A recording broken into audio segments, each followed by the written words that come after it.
Wait to hear all about it. So take it away. Sweet. I'm going to get right into that. I love it.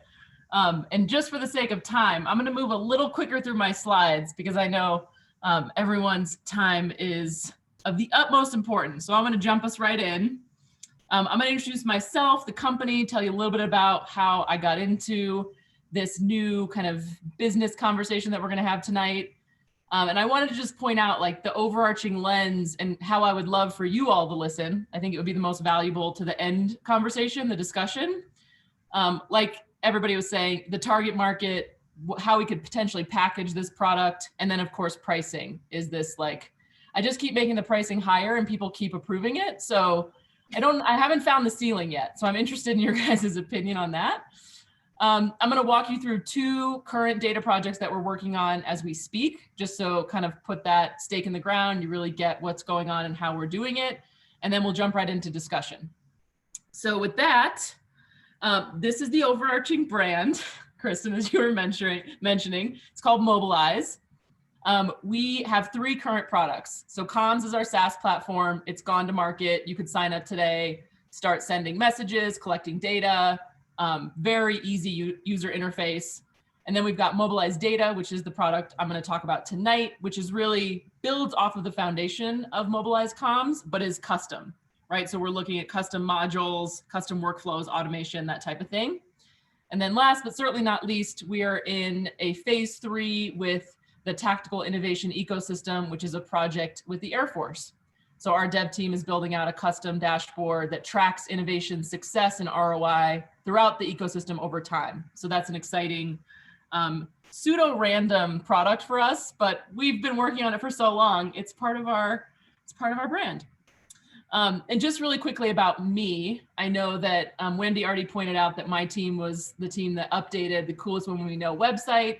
And my background is in digital branding and marketing. So I have over a decade of experience there.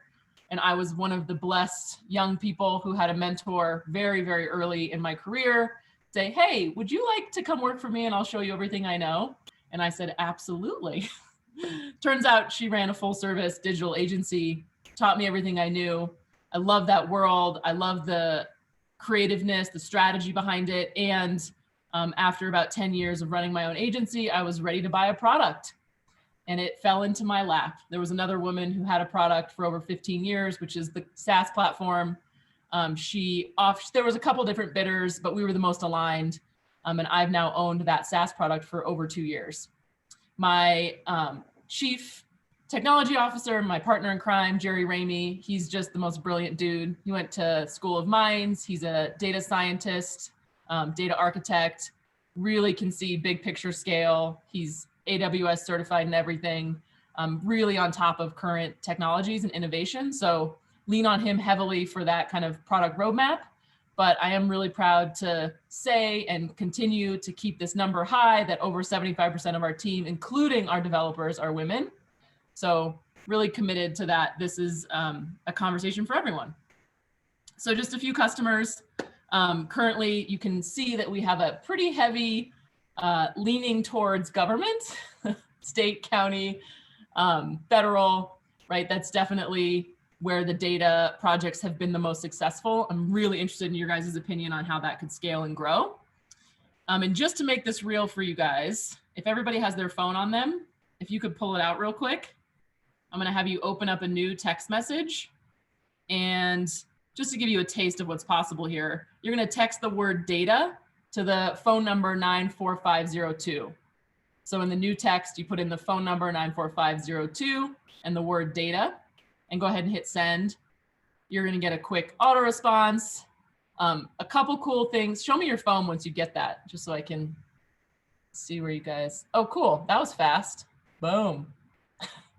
So if you click on that link, one of the cool things about that link, it's custom to you.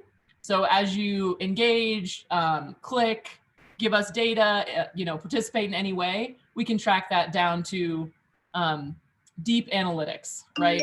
So everybody's gonna get their own unique link. You can imagine the potentials on workflow. Sweet, cool. Yeah, so that just gives you a frame of mind for what's possible in the existing SaaS platform. So this is the comms side of the house. What you just did was custom data collection. So that survey has validation capacity, it has workflow capacity, automation, right? We can get real creative on the back end. And it's a communication platform like you're used to, right? Unlimited contacts, unlimited database, the whole nine. And that really brought us into the conversation for mobilized data, because we had customers coming to us saying, we love the SaaS platform, we love what it does, but we're looking for an API to do these 12 other things. Can you guys build that for us? And at the time, when it first started happening, we were like, because we didn't have an in-house dev team. So we were sort of scratching our heads like, this is not what we expected the demand to be. We thought that the SaaS as is would really scale, build volume, and it has scale and it does have volume. And the demand for custom builds is literally hasn't stopped. Like since we opened this door, we have completed 3 projects. We're working on 2 large ones as we speak. And it's definitely the direction that we know the company can grow and scale. And just to give you a quick sense of how this actually works on the back end, the system itself is built as a microsystem. So everything in the SaaS platform is built as a module, and we can bring it over to the white label environment, which is the data side, and essentially tweak, customize, automate, build workflows out to really fit the needs of the customer. And once I give examples, that will make so much more sense. So stay tuned. On the data and workflow side, for the most part, what we're hearing from people is that they just don't have a great way to do it, and it's inconsistent, right? They want their data. They all talk about data, and there's really no user-friendly way for them to gather that. Our competitors in this space are definitely in the world of SurveyMonkey, Qualtrics, Google Forms at the lowest level, and we've got some one-ups on them. So I'll get into those in a minute. But just demographically speaking, we really do base a lot of our technology around SMS texting, which is the most accessible form of communication to everybody, actually in the world and also in the United States. The digital inequality gap, I know a lot of us talk about, but we actually, when we work with the government, this comes up constantly, that there's 10% of the United States population that doesn't have Wi-Fi at home. So being able to send them a message via SMS, which doesn't require Wi-Fi, is a huge, huge, huge value add for them. We can still send emails, right? We can still communicate through kind of the traditional formats, but texting is really our, it's where we shine. And in the world of accessibility, this is, like I said, the most accessible, hands down. So I'm going to jump us into a few examples. I'm going to give us 2. And the first that you're looking at here is off the shelf as the foundation with custom automation. So this is the Air Force setup. And I'm sure many of you are in this world of legacy SAP systems that, they're not going anywhere, right? These databases have been around for decades.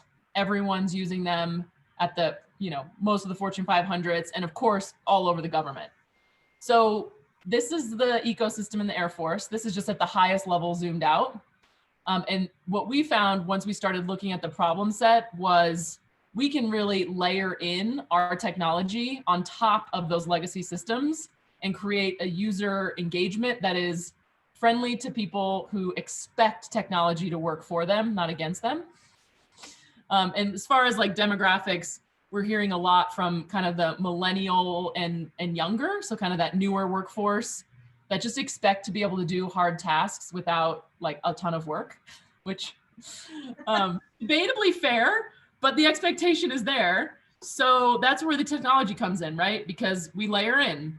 And this is an example of a family, the Robertsons here, and they're actually switching bases. So they're moving around. They went from one country to another, and this is the normal process. And as you can see, all of these gears here on the screen is where we've built in automation. And the automation happens on the enterprise level, but it also happens at a customizable base level. So imagine, the Air Force bases function like cities, right? So you've got kind of your highest level down to the folks who just came in.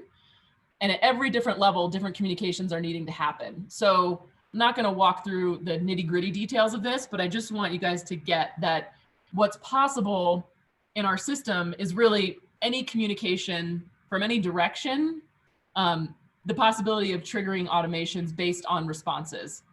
So this particular use case of sponsor support, So whatever you say you need in your initial data intake, we're actually going to pass along to your sponsor, who's then going to be able to support you with information, which right now this process is a complete mess. There is no communication beforehand.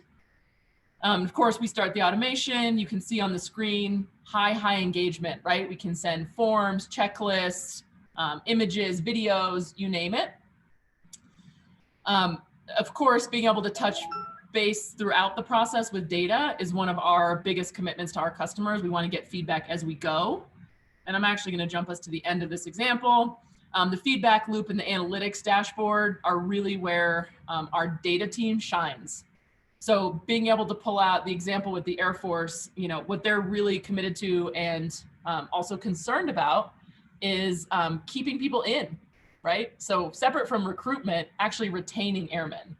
So the dashboard allows them to track that engagement over time. And if you, for example, saw, you know, the Robertsons start to fall off of the engagement trail, you could actually get into communication with them to see what was going on, instead of, oh, actually we're doing an early retirement, or we're leaving prior to when you expected us to leave.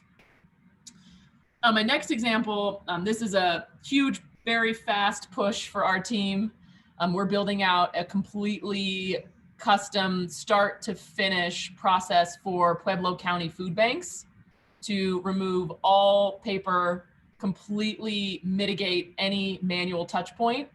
They've had multiple people in their warehouses contract COVID since the beginning of the pandemic, and their commitment to touch-free distribution is like none I've ever seen. We work with lots of food banks.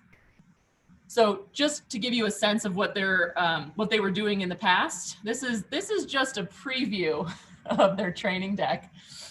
They were on a legacy database, and had an IT team tweaking, that's what they said, tweaking it over time to try and sort of meet their needs. But it was literally not even within the realm of the last, I would say, 20 years of technology. Very, very outdated. Didn't allow for any automation, really didn't allow them to get away from the paper. There was no way for them to digitize anything. So you can see here the new process, right? Super clean. Everything is done for the clients, so people who need food from the food bank via either a mobile device, or they can call into the proxy at the food bank and experience it the exact same way. So super accessible. This version we're looking at is a new client. So once you qualify for food, you're in the system for a year, and our system triggers and automates all of those re-ups, right? So when you need to revalidate, and it includes the process for driving or walking up. And this is definitely, most food banks are moving to this process. And we actually have clients, we're working with the state of Michigan, Houston Food Bank, and CDHS was our first client in this space. And they came to us with we have to get rid of the paper problem. And it's grown from there. And all of these projects now fit into the mobilized data umbrella. So I think with that, I'm gonna stop talking and get into discussion. So I have two big asks. The first, like I said, and I wouldn't even say we've targeted county, state, and large nonprofits. They're who have come to us mostly. They start using the SaaS, they need custom, right? We start talking about bids and how we can work with them. And just to give you a sense on the packaging and pricing side, I just sent a fully baked, sort of tiered out permissions version of the system. So different roles, different levels for the state of Michigan, and pitched it at over 300,000, and they did not blink an eye. There was no pushback. They had the budget. We're looking to close that deal this week. So packaging and pricing, I'm very interested in feedback because I just keep sort of increasing, and I haven't felt any pushback yet. So I know that, you know, in the SaaS world, it's like cheap and over time. This is the opposite. It's like one big at the beginning and then sustainment fees. So really, really interested in hearing from the panel and also Q&A. Thank you. Okay, awesome. Well, Julie, do you want to kick us off, and then we'll ask Liz? Yeah. So just stop sharing for a minute, and Is Julie there? there we go. Now we can. Yeah, I'm here. I was on mute. Sorry. Yeah. So Julie and I may have a couple of clarification questions as we go through this. So One of the things that really pops up to me is, well, two questions. One, do you do content creation in addition to communication? So are you doing the forms and the surveys, automating form creation, survey creation, and other things like that? Sort of. So there's that's an interesting one. That's coming up as a module. So like creating, it's called we're trying to get away from the word master, but for the sake of this conversation, a master template library where the surveys can get preloaded and then tweaked based on the level. So that's one of the things we're working on with the state of Michigan. All right. So you're quasi competing with SurveyMonkey, but you're not like directly. Yeah. Okay. Very different audience. Okay. And then let's see. Do you have a sense like of Michigan, the state of Michigan? How many people are they? So that 300K plus system, right? How many people are they supporting, both internally and externally? So over time, millions, right? It will scale up to millions. And initially they're piloting. So we're already piloting with them. We're in 4 of their food banks, 8 of their locations. And they're one of the largest systems in the country. So they don't even know, honestly. They have several of their lower, they're called pantry level. So like the boots on the ground who deliver food to people that don't track any data. There's absolutely no collection outside of a form that once they report it up to some, higher level, it's called the food bank level, then it gets shredded. So they don't have historical data. Their best guess is about 2.5 million a year. Okay. But it's a guess at best. And how many employees are using the system? So, right, how many users are managing the communications out to those food banks? Yeah. So in Michigan, if we get full complete buy-in, it'll be 270 organizations with, I would say, conservatively, 5 staff members per. Okay. All right. Staff per, and obviously that's like a really big one. Yeah. Right. So one of the questions I have when it comes to pricing, are you looking at these custom customers that you have been bringing on, and are you, as you've been offering prices, are you looking at some of these data points around the number of users per organization and the number of users that are being communicated with to see if there are any obvious breakpoints in that, in terms of who they're communicating with? Yeah, it's an interesting one. So far the request that we've had from especially the government is unlimited admins at no additional fee. Right. The interesting thing about our platform on the data side is that they're paying for every outbound text message. And that's part of our sustainment plan over time, right? Is that, yes, they might sustain also some, development time to customize or tweak a quarter, but really our long game on the data projects is text message volume over time. Once you get into but you have to be in the millions, 10, 20, 30 million text messages to really profit. So it is a volume game for sure. But to your point, we've talked internally a lot about licensing, and we've gotten some pushback from our current data customers. It doesn't mean we can't shift it moving forward.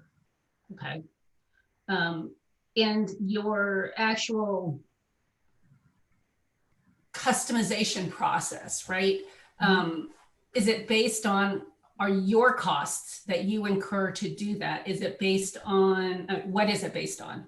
So what things do you have to do to ensure that, these go off without a hitch? Yeah. So we have a full product team, right? So product manager, assistant product manager, there's an admin assistant on that side, and then the full stack dev team. So they're not cheap to employ for sure. And our margins on the data projects are pretty good if we can do them quickly. Mm-hmm. So it's really that's what we've been looking at now is, if we have 3 slots a quarter for custom and we can complete them all in a quarter, we're in a very good place. If they bleed over or really take any extra time, we start to lose money real fast. Gotcha. So is it on average, is it a 90-day deployment about?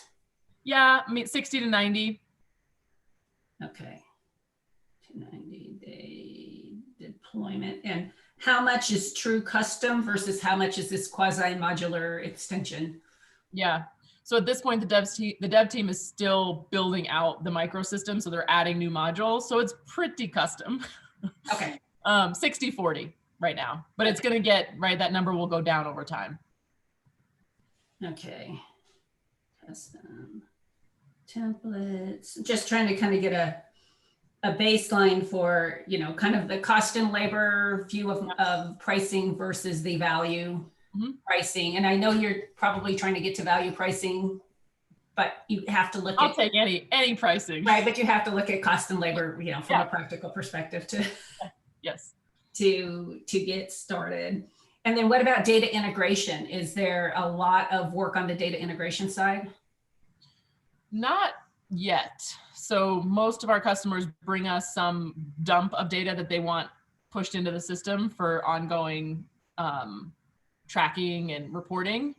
But I know for a fact, I mean, Houston Food Bank is the largest food bank in the country, and they have an inordinate technology budget like I've never seen, actually.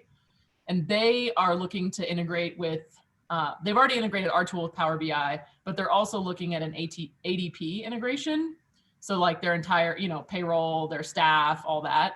And those easier, right? Because they've got open REST APIs. We can build it. It's not, those are small lifts, but that's pretty common, like that level ask, but nothing larger than that. Okay. And is it a goal to have more data integrations or not a particular strategic goal for you? I have no answer. Okay. That's all right. Should it be a goal? Well, part of the question is, do you want to be able to monetize data from your analyses in other ways? Insights back to those customers, ecosystem access to, you know, aggregate and shared data, things of that nature. So yeah, got it. Okay. That's a different discussion, but that's okay. All right. All right. I've got a lay of the land before I provide a little bit of feedback. Well, I'll provide a little bit of feedback and then I'll let Julie ask some questions. But in your pricing right now, you keep upping it, but is there a baseline process that you're going through? Did you start with what you're charging on your SaaS side and then increment it based on, you know, time and expense, or kind of what's that? Walk us through that process today. Yeah. So right now it's project basis, COGS are the base level, right? So staff, overhead, that's all built in. And then we're looking at getting up to a, you know, 50-60% profit margin. These first sets of projects all fell into the 10 to 30% profit margin. Lots of learning. Also hiring more developers. So we've brought on 2 additional to round out the full stack team. So yeah, it's really, my background is in services, right? I'm very good at proposing off of people. This like proposing off of future value and what it is going to bring you in 10 years. Right. Just right over. So that is not gelling with prospective customers. They want more of a scaled pricing, or what are they asking you for? I mean, we haven't had a problem with proposals or acceptance. So it's not necessarily because the structure is working okay, right? Like I could keep incrementally increasing it. In the world of sustainment, and to your point earlier, like potentially looking at users as a fee structure, we haven't even gone there. We haven't even looked into that as an option, really. Okay, so you're not getting pushback. Anybody going, oh my God, that's so inexpensive? Yes. Okay. That has happened. Actually, the one big for-profit project that I pitched, which was to they manage like 300 technicians around the country on hardware. They service hardware at like Fortune 500. And he was like, "Ugh, this is way too cheap." That's like by a magnitude of 10, or he didn't. I could follow up with him. He was a nice dude. He didn't say how much too cheap. He scoffed at the pricing. Okay. All right. So I'm going to noodle for a few minutes while I kind of digest some of what you've told me before I provide some advice. But Julie, do you have other questions you want to shoot at Jade? Yeah, hi Jade. And Jade and I had a prior conversation. So I just want to make sure I understand this right. So you have an upfront fee that you're charging, and then your reoccurring is based on each text message. Is that correct? Exactly. So just to clarify, yes, on the upfront, some of our customers have asked for sustainment funds. So like the Air Force, for example, you have to give them a sustainment budget. So for them, it's like the way we actually measure that is quarterly by hours of our dev team. It's like very straightforward. But on the messaging side, it's any outbound message. So when a survey is sent, when there's engagement in like an automation. So if I send you a message, Julie, you respond with a yes, which then automates another message. That's then 3 messages. And so that's where kind of the volume and the workflow increases the volume of the messages that go out. And are you using the same pricing per message for every client, or are you customizing that as well? It's volume based, but it is the same. It's the same structure. It is the same structure. Mhm. Okay. Yeah. Okay. Well, so what strikes me as a pain point for you is with every new project, every new client, you're starting over, starting from scratch. Is that a fair statement? 60-40 right now. Yeah. I mean, the goal is to continue building out the modules and be able to, piece together the puzzle with very little customization. But we are definitely in the world that you're creating right now as we speak. Yes. Way more custom. Okay. And have you considered using your tool to do a pricing sensitivity study?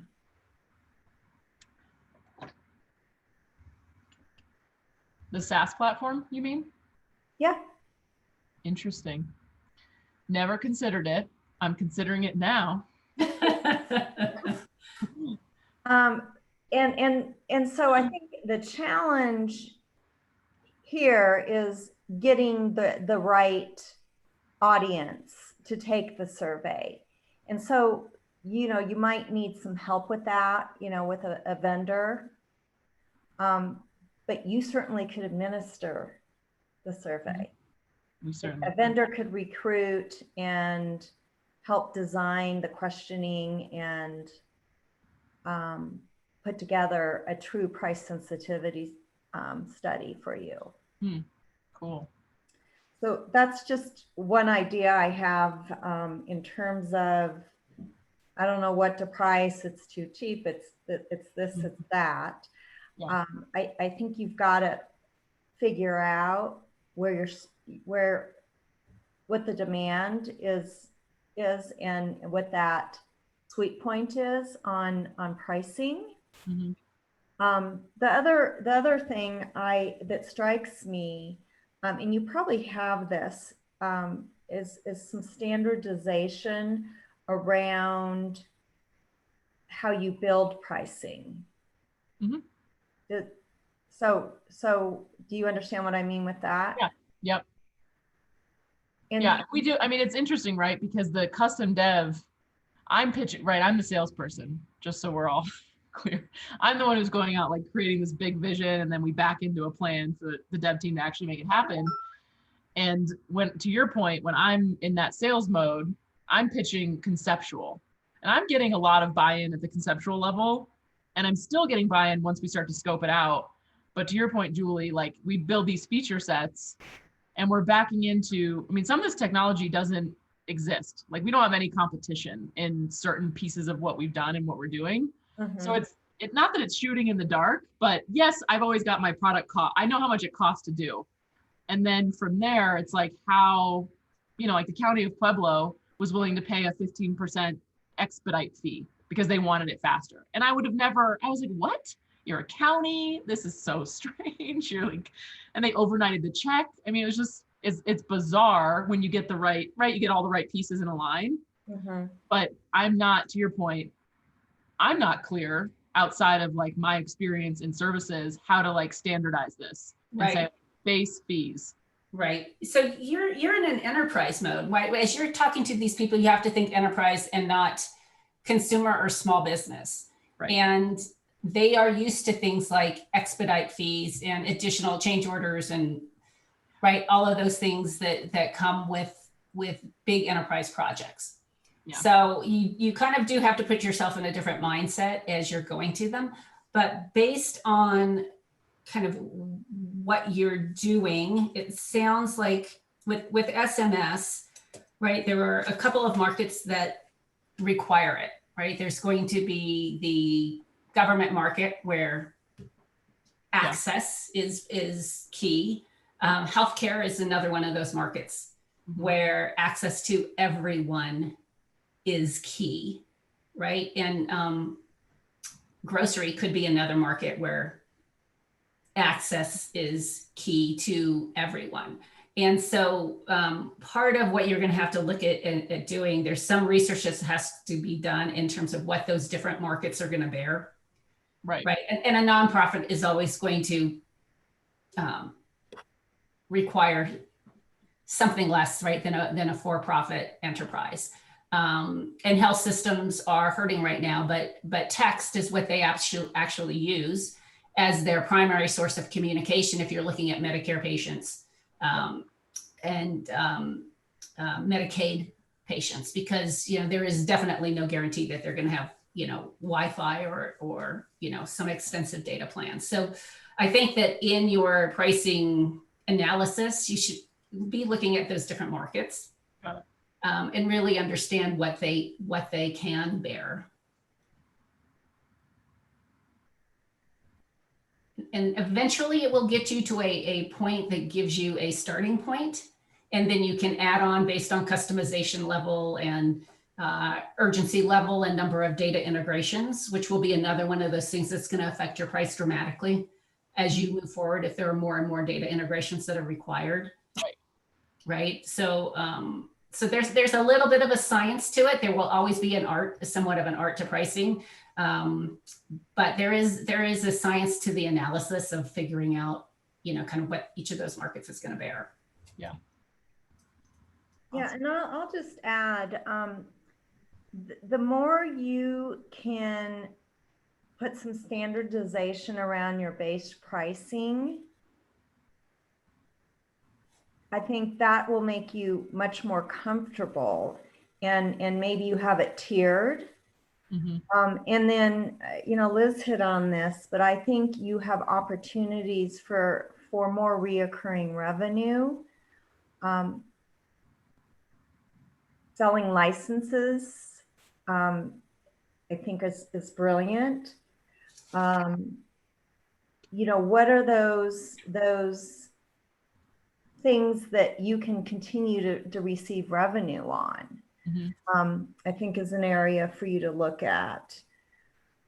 And I'm a big fan of having so back to the standardization, having a base, maybe it's the same base for every client. And then you have add-ons that you've done your pricing sensitivity, and you can monetize different add-ons based on the results. So one of the other things, as you described it in your presentation, is you have the complexity, right, of the communications, the points of access to these forms and processes and things that people are doing. Have you considered and have you looked at pricing tied to that complexity, the number of? We have considered it. Okay. Yes. I think where you're both going is also where we're headed. I have never, it's literally like creating it from nothing at this point, right? Like you said, there's the science and the art, and we're into the art science part. Like we're not going to lose money. We're good on that.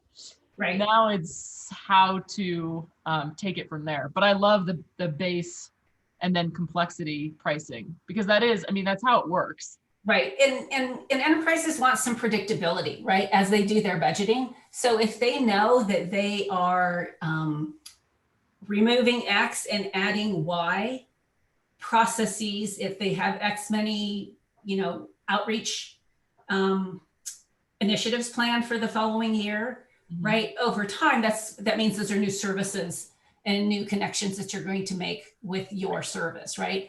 So it gives them some sense of what can they budget in, and there's not a surprise like, wow, this connection was, $50,000, and this connection was, $10,000, right? There's a sense of looking at the number, and then obviously the complexity. So integrations with data sets might be a little tougher because some integrations are very easy and some integrations are really, really hard, right? Oh, yes, we know. But I would imagine that the number of connections or access points to their procedures, processes, and content costs you the same no matter what. Yeah, no, it's true. I mean, that's how we price out our custom API builds. Right. So. And as it relates to the actual cost per message, is your pricing on that cost per message fixed? Or do you have volume breaks? Like when you exceed X many hundreds of thousands or millions of messages, do you also get a cost break? Yeah, so I can negotiate. There's minimum requirements with every aggregator, right? It's a broker world.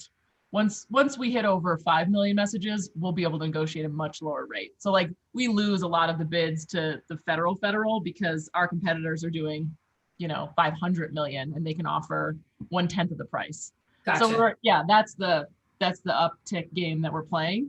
Okay. But, yeah. Right. And so that can also be one of the motivators, right? To if they put more volume through you, then we can decrease the data price. You can decrease their costs over time, right? Yep. So you can put an incentive, a volume incentive into your pricing model. Yep. That works for them and for you, and might allow you to remain a little more competitive as you're getting started, right? You may not be able to offer that price today, but you will be able to offer it based on these milestones. And so milestone pricing is also not something that is foreign, right? So some of these enterprises will have that incentive-based pricing. Cool. Okay.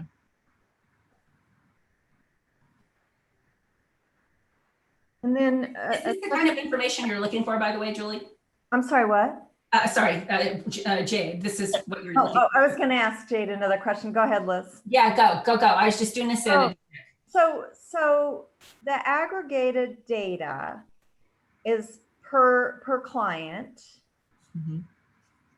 And is there a way to take all of the aggregated data and monetize that for, and I know there's privacy and all of that, but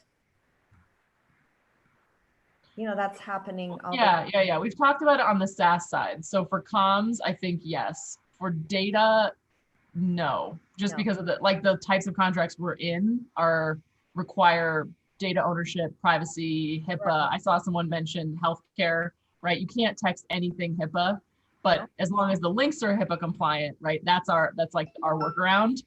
Right. So and on the data side, I think that the custom projects we could take some generalized, maybe.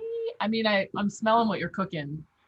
Data is king, and I'm sure there's a market for what. Right. I would challenge you that with those same clients whose data it is, you have an opportunity to sell back insights. So while you're not going to monetize this data with others, right. Don't discount the fact that you may be able to monetize it back to them based on insights that they would not have seen without your platform. But isn't that what you're doing? I mean, that's at least what I understood.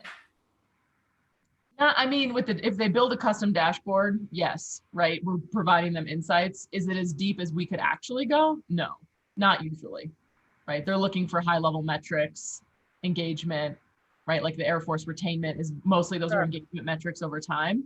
I mean, I hear the data play. I think it's really interesting. And we've sort of positioned ourselves as like the data integrity team. Like we're not going to do anything with your data. So it makes me, I'm like, I don't, you know. And that might be one of the things that you ask, right? In your contracts, you say, may we analyze your data for use in providing future insights to you. Right. Right. Yep. Which is very, very different than marketing your data and all the other stuff that people get upset about. Yeah.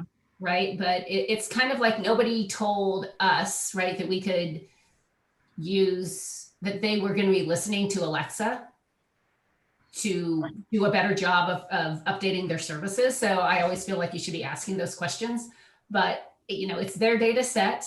But you have an opportunity to analyze in a way that they will never be able to. And you will see things that will save them money or create new opportunities for them over time. So many people actually would appreciate that kind of service in the future. Right. Yeah, heard. And that can be priced as a barter, right? It doesn't even have to be priced as per thing, right? It could be priced as maybe it makes you smarter, or maybe, right, it's you're giving them data back. And you're able to use data in the aggregate. I mean, all those types of things can come in later, but if you set the seeds now or put that option in your agreements with them, it gives you a lot more flexibility in the future. Yeah. Awesome.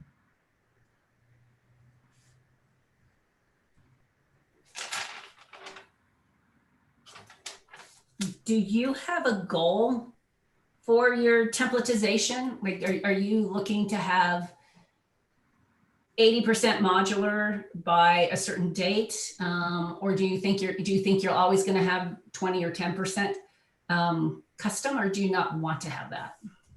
Yeah, your first thing you said. So the goal is to get up above 80% by the end of next year. Okay. And we've got all the modules built. Like we've pretty much dreamt up everything anybody could ever ask for. And then they're just customizing the plays between them. Because like someone said, the workflows and the automation, that's what has everything move. But then the data and the custom, forms, like we have a pre-validation to determine whether or not you're eligible, for example, that stuff's already built. So, it's playing off of the new stuff and building it out as modules in the microsystem environment. And that's, 80% or above. Okay. By next year. Okay. Which will make things a little bit simpler on the pricing front as well. Yes. Yes. All right. Do other folks have questions? I mean, we're probably at the point, Kristen, where other folks can jump in and ask some questions or share some insights. Yeah, we've got quite a bit in the chat box. I can just start at the top if you guys want to do that. Or does anyone want to jump in right this second? Just something burning you want to ask? Or anyone from the Kimberly you want to jump in? So I don't know the telco industry at all. So I'm completely seeing it from a different view. Yeah. I see it as a platform. And I know you call it data, mobilized data, but I almost see this as a platform that people develop on. And what you're providing is the customization of the platform. So is there a licensing of a platform? I'm thinking Constant Contact, Salesforce, that kind of thing, where you've got this entire ecosystem around it that is service providers that are doing the customization, the data analysis, and putting it out there, and you become, I don't know, WebSphere, or you become, I know that's a really old platform, but it still makes a lot of money for IBM. You become the software layer that delivers on it. And it's just a completely different business model. I mean, I don't understand the SMS business model. I don't understand any of that stuff. So it's just kind of a wild ass thought process. And I'm wondering if maybe you have a combination of whatever the telco thing that Julie and Liz seem to really, they really to understand. And then there's this platform piece of it. And then there you have a third party custom piece that you have until such time you built a crew of people like Accenture, DXC, that kind of stuff that can develop on this platform for other people. Because you're really I see it as a workload automation, workflow automation. Yeah, I just met with a VP at Accenture this week, and he was obsessed with the work. Like, I couldn't even talk to him about anything else. He's like, I just want to, can I layer this in? Well, because what you're doing is you're automating a workflow. Right. I mean, if you look at what you did with a food bank, this is not about SMS. Right. No, it's What not. you just did was you completely revamped their entire workflow environment and revolutionize, take digital transformation, and that's what you just did. Right. I mean, that's what you just did. And so Accenture, I would imagine, is having a massive like, oh my God, this is so easy. I'm thinking, okay, so this is what I wish, I just traveled this last week, and I've got Avis sending me stuff, but it's not integrated. Right. Avis is sending me notices, and I click on that thing, and the sucker does not go in and open up my application, and I'm pissed off. Yeah. Yeah. It's not It's not like Hertz, and I'm not sure if your system can do that. Yeah, it can. But that's what that's why they're saying this is too cheap. Yeah. Because you're pricing it as a text message, not as I have just transformed my company into a digital company. Mm-hmm. Sorry, I'll get off my horse. It's a good horse, Kimberly. It's a really good horse. That's a big glass of wine I had as well. So there you go. Yeah, because how you position it also determines your pricing, right? So right. If it's been viewed as a digitally transforming she just digitally transformed the food bank. Mm-hmm. And if you're going to, I mean, if I was Accenture walking into digitally transform the food bank, you're talking millions and millions of dollars. Right. Right. And so kind of the question comes, right? It's really interesting, right? Because you're providing a very convenient way for people to go through these processes. And so to a certain extent, are you touching on the ERP space, right?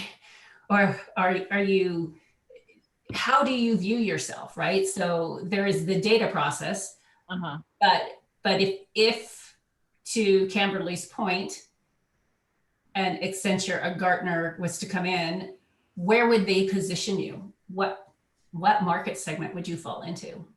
That's a great question. And that, to a certain extent, determines what your pricing pressures are going to be. So part of why you're maybe getting surprise at your pricing is that people are expecting this to be $1 million IT project. Right. Right. So yeah. Yeah, the Accenture VP that I talked to he was talking in the billions. Yeah. I'm sorry, what? It depends on the size of the organization, right? But if you were talking to a larger. Yeah. I mean, a year ago, I was getting people asking us for like free websites. So this is a big shift in like, not only mindset, but also just like level setting what's real in reality. But Jade, also what just happened is what we're going through right now is we all just went massively digital. Yeah, right. So where the investment is going, and part of our research is basically saying, I pulled back all of my IT budgets. I'm revalidating my IT budgets. I am saying, in terms of that, I'm looking at, and I hate buzzwords, I hate marketing words, I hate digital transformation words, but that is precisely what's happening. And what the companies that have got money are doing is they're dumping money into, how do I completely transform how I interface with my whatever, name the client, whatever that client is. Right. And so I have to figure out, and this is going to be permanent. Mm-hmm. You know it. Because what we just did is we got kicked in the ass about this digital transformation that would have taken several years to get there. And we just catapulted ourselves there. And they're going to continue on it because they see where the return on. They see and understand that, as you were pointing out, the younger crowd that wants to interact this way, that doesn't want to talk to anybody. and they want that piece. So now they're saying, I've got to get there. If I don't get there competitively, I'm screwed. Right. Now you're in this squeeze space, which means I can now start naming my price. Yeah. Well, I also think that who you've been talking to is skewing your perception. So you've been talking to government, Right. right? And nonprofits. And these are people with traditionally low budgets. Yeah. Right. Yeah, so the conversation with Accenture was wildly different than Right. any other that I've had. Right. So if you were using this process to manage corporate benefits and time off and travel and things of that nature, which I could see it being used to simplify that. Yeah. Right. That becomes an enterprise application where the price point goes up significantly higher. And so it's kind of why I said, based on these market segments, there's a little bit of research you're going to have to do. Yeah. To see if you're in the space, because my hunch is you've got a skewed view of the market based on who you've focused on first. Yeah. I would also add, like, to what Kimberly said earlier about it being a platform, what was coming to my mind was companies like, and you said Accenture, but like Adobe, Oracle, with their CX platforms, yep. Customer service related type of, enabling that for their customers where they're managing their CRMs and their ECRMs and ERP systems and all of that. I mean, they would be, I would imagine, based on what you're talking about, they would have a similar, if not even larger reaction than what you saw from Accenture. Right. Hey, sorry. Go ahead. Am I on mute? Okay, so just going down the chat, I just want to make sure we cover it. I'm just going to go to the next. So we were at Kimberly, and then Lisa, do you want to ask a question? I think it'd be better if you just ask verbally, because I'm not sure I'm following what you're asking about the dev team participating. Sure. I was just suggesting, Jay, to involve your dev team. If depending on who you've hired, they could probably have quite a bit of experience in how you estimate custom software development. There's lots of different methodologies and tool sets, but they're often involved in that. And custom software development, which is really now what you're in. And I heard you say things like, yeah, if I deliver everything in 3 months, it's great. But when it's 4 months, now I lose money. And that's the fixed price dilemma of custom software development. And that those issues have been around for 2 decades, and your development team having input can be hugely advantage to you. 1, because they have insights into this, and 2, because when you involve them, there's a whole nother level of commitment, and they said when they could get things done by, and they're going to be more comfortable with what those look like. Yeah, I won't even get into the fact that they're going to tell you 3 times longer than you'll be able to price it at. So it's a good thing you got a big window here, because you're going to have some of those issues. But I would involve your dev team if you haven't. That's one suggestion. And the last question that I stuck out there, I'll just say, I'm sure you're probably thinking about it, but the way to kind of take these models and expand them are to have partner programs, right? So if you're a dev partner, many software platforms have dev partners, and we then use your tool sets to build it for additional customers. And you win because we have to resell your pricing model, but you have to be really good at knowing what's your platform and what's your pricing model, because your dev partners are going to mark that up and then maybe do the customization. So if you're building this out as modules that then could be customized, you may have an opportunity, at least you could sell to an investment investors or future private equity or whatever your end game is. This idea where you could expand to have development partners. And there's lots of programs out there, everybody from Google Cloud to smaller software packages that you're a partner for a development. Okay, those are my only 2 comments. Thank you. And then it's my Jennifer, you in the next question, which is fine. My mind was right in the same place yours was when you said, what are, are they making is anything public that you can research? So Jennifer, do you want to ask your question? Yeah, I was just wondering, I know oftentimes the nonprofits and any sort of county or city facilities make their budgets public. Have you been able to find any public information so that you know even what would be a reasonable price to go in at based on what their set budget is? Yeah, yes and no. They don't separate like this type of technology from their overarching operations usually. Occasionally you'll see like an IT sliver. We have a really good sense for the larger food banks and organizations. Even at the county level though, we did some digging on Pueblo. We tried to find what they had spent previously because they were running a legacy database, but the numbers are just so big and so not specific that yes and no, I guess is the short answer. We always look and we don't always find anything. So like Pueblo, I mean, I shot in the dark. It was like my base level profit, and then they said yes. So I imagine we could have gone higher now that it's happened. But yeah, it's worth, I mean, I guess we could dig further. Kylie, will you take a note of that to see if we can get any deeper? Cool. And as you move forward, you very much may want to have a nonprofit pricing. Yeah. Great. That's different than, what your enterprise pricing is going to be. Yeah. Yeah, I know the federal government lists prior contracts, but I'm sorry, I'm not sure where you guys fit in with the government bids and where I know in the past that I've had to do some pretty heavy digging to find, where are my competitors getting, how much are they getting awarded? Mm-hmm. So in another job I was doing, it was really hard. I was like, I'm never going to find this information, but the federal government was good about putting that out, but I don't know about local. But okay, so I'm looking at the chat box right now. I'm not seeing anything that we just hugely didn't cover. Does anyone have any other questions or comments, or did I miss anything? I'll just ask Jade, is there something that you wished we would have hit on that we haven't yet? We touched on pretty much everything. I think the only other piece is, if anybody has any ideas around, getting my foot in the door. Like Accenture was an intro from a friend. Like I don't know anybody at Accenture.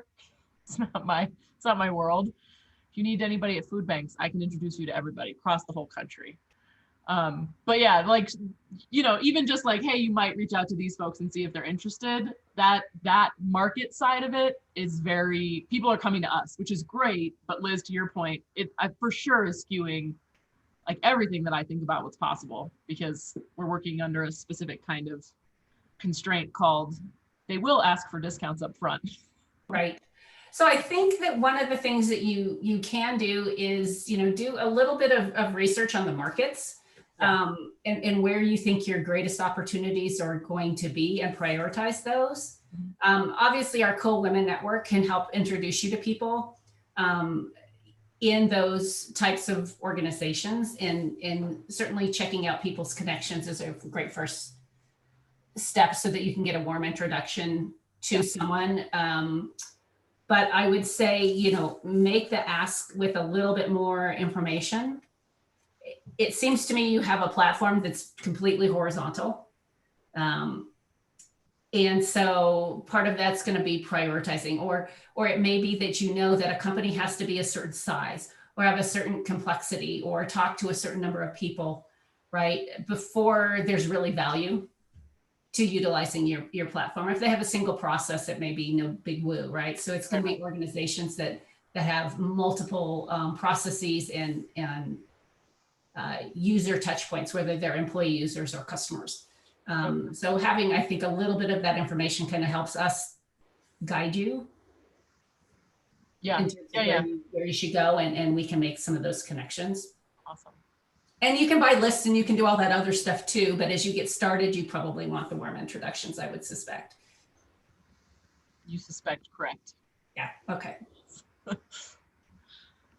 thought it was interesting. Whoever said that maybe you should look at if there are self-service portals out there, what does that mean? I don't even know what that means, but like a Zapier.